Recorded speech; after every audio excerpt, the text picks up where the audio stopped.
Olá, seja muito bem-vindo a mais um vídeo aqui no nosso canal. Me chamo Laís Pinheiro, sou psicóloga e hoje daremos continuidade ao livro Aprendendo a Terapia Cognitivo-Comportamental.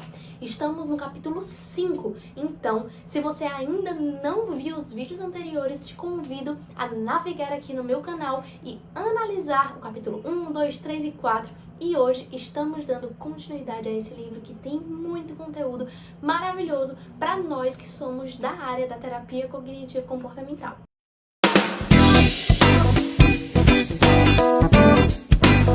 E eu gostaria de iniciar esse vídeo te fazendo uma pergunta. Imagina eu quero que hoje você não pense, na verdade, em um elefante rosa. Não pensa assim de verdade. Não pense em um elefante rosa. O que aconteceu agora? Certamente nesse momento você pensou em um elefante rosa.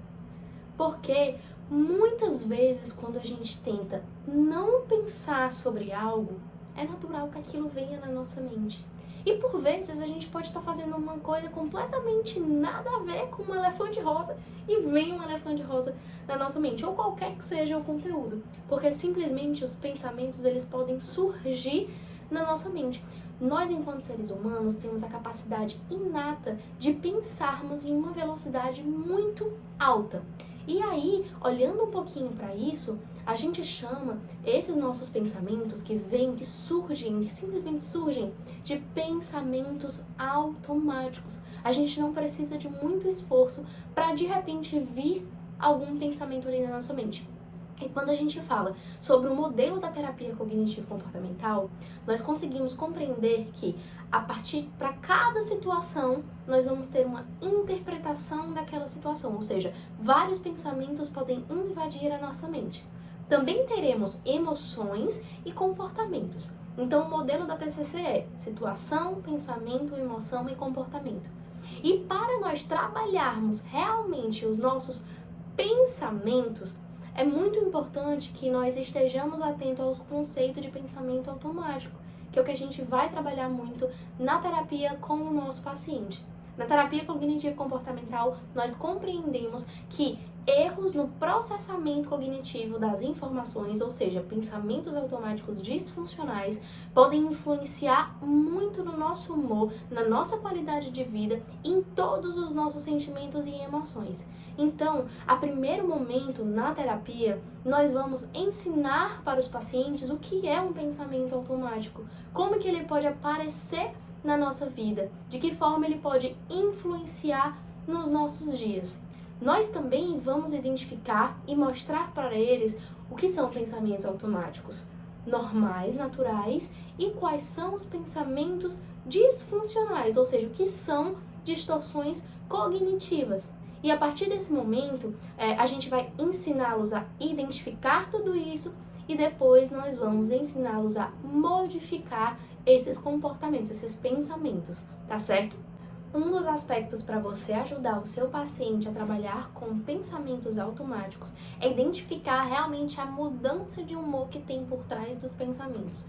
Por exemplo, ele pode chegar com uma situação que tem gerado ali muito sofrimento, um sofrimento intenso na vida dele, e você pode falar: quais os principais pensamentos que vêm na tua mente quando tu pensa sobre isso? E aí ele vai trazer, nossa, um pensamento X. E você pode falar assim: puxa, de 0 a 100%, o quanto você acredita nesse pensamento? E ele vai dizer: nossa, eu acredito 80% que esse pensamento é verdadeiro. E aí você pode chegar para ele e perguntar: tá, mas esses 20% que comprovam, então, que esse pensamento não é verdadeiro, quais são as evidências, então, que tu tens que esse pensamento não é verdadeiro? E aí, ele vai trazer realmente, eu penso tal coisa, ele vai trazer vários fatos. E são sobre esses fatos que você vai começar a ensinar para ele, por exemplo, o que é um pensamento distorcido. Você pode falar assim: nossa, olha só, então tu tens me trazido que tu acredita 80% nesse pensamento. Porém, 20% desse pensamento são provas concretas que comprovam que esse teu pensamento não é verdadeiro. Ou seja, apesar de ser um pensamento que vem na tua mente e que tu carregas contigo muito sofrimento, tu tens visto várias evidências que comprovam que esse pensamento não é verdadeiro. E aí tu mostras para o teu paciente que isso é uma distorção cognitiva. um pensamento distorcido sobre a realidade, que está sendo carregado de muito sofrimento, porém que não é verdade, que não é um pensamento verdadeiro sobre a situação. Que tu podes falar para eles, por exemplo, que em várias situações nós podemos ter pensamentos distorcidos, mas que não necessariamente eles são verdades absolutas sobre a situação. E que é muito importante nós verificarmos as evidências que comprovam que esses pensamentos não são verdadeiros. E nós chamamos essa atividade de descoberta guiada. Nós vamos ajudar o paciente a descobrir realmente os seus pensamentos disfuncionais. E alguns tópicos devem ser levados em consideração. Você deve levar em consideração a sua estrutura de sessão, a sua estrutura do caso como um todo, para saber exatamente o porquê que você está fazendo tal pergunta. Deve ser empático em todos os momentos para com o paciente. Lembre-se, ele está falando ali de algo muito profundo da vida dele, uma vulnerabilidade muito intensa. Então, nós precisamos ser empáticos nesse momento. Precisamos realmente olhar para aquele paciente com muito carinho. Além disso, nós precisamos ser específicos, manter a nossa linha de raciocínio, seguir um tópico específico, sermos específicos realmente e seguir eventos recentes. Evitem falar ali de assuntos que aconteceram há muito tempo. Mas, puxa, você se lembra de algo recente que aconteceu em tal aspecto da tua vida? Quais os principais pensamentos que vieram na tua mente em relação a isso? Então, foca em eventos recentes, tá bom? Além disso, nós também devemos levar em consideração trazer, por exemplo, situações que envolvem a emoção que o paciente tem ali alguma dificuldade em trabalhar.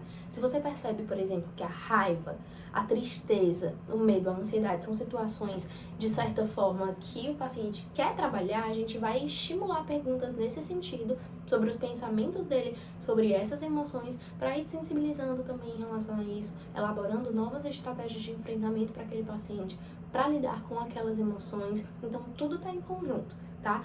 Outro aspecto que pode te ajudar bastante a trabalhar com o teu paciente e ensiná-lo, por exemplo, sobre pensamentos automáticos, é realmente o registro de pensamentos diários, né? Aquele famoso RPD, no qual nós vamos anotar, por exemplo, a situação, o pensamento, a emoção e o comportamento sobre determinada situação em que você quer trabalhar com o teu paciente na terapia. Eu trabalho muito com pacientes que têm transtornos alimentares e eu uso muito o RPD focando na alimentação. Eu utilizo uma forma mais ou menos parecida com o diário alimentar, porém é mais específica ainda. Em um outro vídeo eu trago para ti realmente como que eu faço o registro de pensamento diários, incluindo ali o diário alimentar com pacientes que têm transtorno alimentar. Mas a gente vai trabalhar com essa situação, focando em situações desafiadoras do paciente, para com que ele consiga descrever os principais pensamentos que vêm na mente dele sobre aquela situação, o que ele sentiu naquele momento e como que ele se comportou. Situação, pensamento, emoção e comportamento, tá? Pra gente visar como que todos esses aspectos têm sido construídos na vida daquela pessoa. Outro ponto que certamente vai te ajudar bastante é a realização de roleplays com o teu paciente em terapia.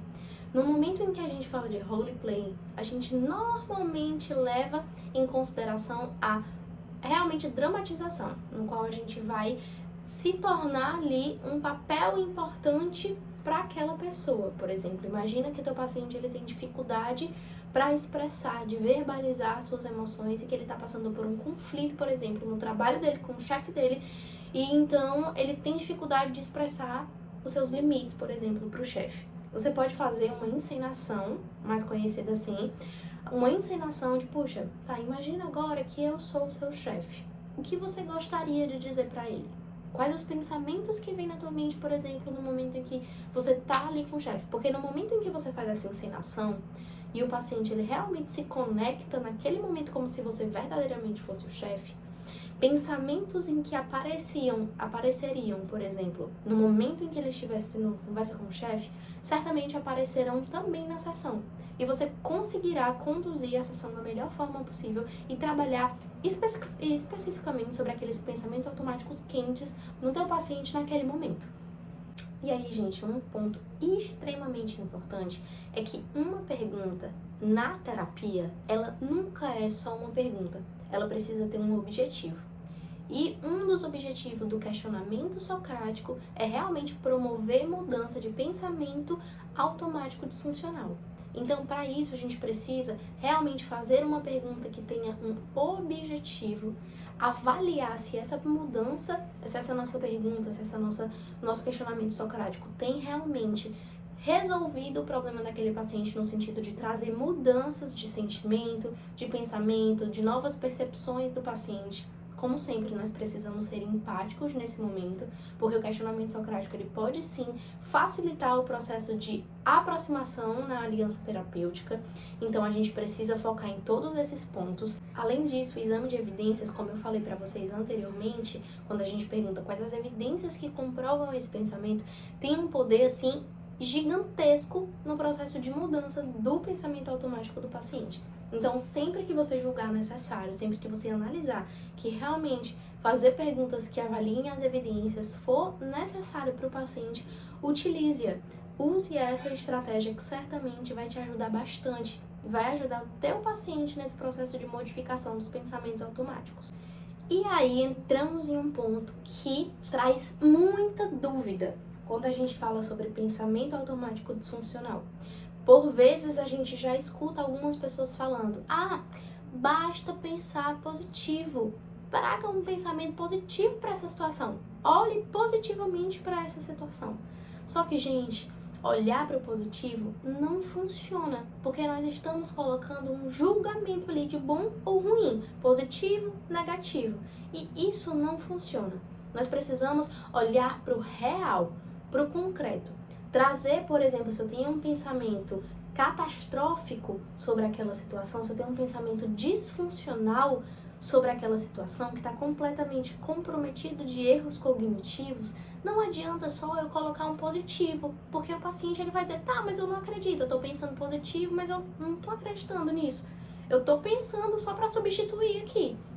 Mas eu estou pensando ainda sobre isso, eu estou pensando no positivo só para mudar o foco. Não adianta, o pensamento do paciente ele tem que realmente ter esse viés de nós trazermos o racional, trazermos o real para isso, ele compreender o pensamento dele, transformar o pensamento dele de disfuncional para funcional, para um pensamento realmente que condiz com a realidade, porque aí sim ele vai dizer: agora eu tô entendendo, agora sim eu consigo lidar, porque nem sempre a gente vai conseguir um lado bom da situação. Às vezes o paciente ele tá lidando mesmo com uma situação muito difícil, que a gente não pode olhar simplesmente para o lado bom. A gente vai ter que ajudá-lo a enfrentar aquela situação, a lidar com aquela situação da melhor forma. Então, no momento em que a gente pensa: nossa, basta substituir pelo positivo? Não basta substituir pelo positivo. A gente precisa entender esse pensamento, entender a força que ele tem e transformá-lo conforme a realidade, conforme é melhor para o paciente. E com esse vídeo, você conseguiu perceber a importância da terapia cognitivo-comportamental na modificação de pensamentos automáticos. Um dos grandes objetivos da TCC é exatamente esse: a identificação e modificação de pensamentos automáticos disfuncionais. E com esse vídeo, a gente conseguiu verbalizar e olhar um pouquinho sobre algumas estratégias que você pode utilizar na tua prática clínica para trabalhar com o teu paciente todos esses aspectos. Espero que tu tenhas gostado. Se você ainda não se inscreveu no nosso canal, se inscreve, compartilha esse vídeo e vamos até o próximo. Um beijo bem grande!